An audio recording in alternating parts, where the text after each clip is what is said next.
Қайырлы күн, оқырмандар, қалайсыздар? Бүгін 18 маусым 2024 жыл. Аллаға шүкір, қуанышымызда шек жоқ. Бүгінгі мынау дейтін 444 километр Атырау Орал трассасы, мынау Сарайшықты өткенде шайып кеткен жол. Соған бүгін эксперимент жасап, майшаны өткізіп қарап жатыр. Мына жерде Нива автокөлігі өтіп шықты. Міне өздеріңіз көргендей, Аллаға шүкір. Енді бұйырса ертеңіз обедтен кейін жеңіл машиналарға жалпы барлық көліктерге жүруге рұқсат беріледі деген сыбыс бар. Аллаға шүкір, қуанып жатырмыз. Енді бұрынғыша өзіміздің сол алтын жолымызбен, алтын деп айтатын жағдайға жеттік.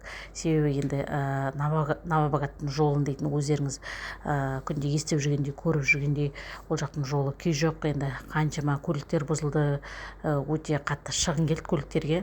Сол себепті бұл жолда алтын деп айтуға тура келіп тұр. Аллаға шүкір, бұйырса ертеңнен бастап 19-шы, яғни 20-шы маусымнан бастап өзіміздің алтын жолымыз ашылады. Алла бұйырса 444 километр Атырау Орал трассасы, Сарайшықтың тұсы.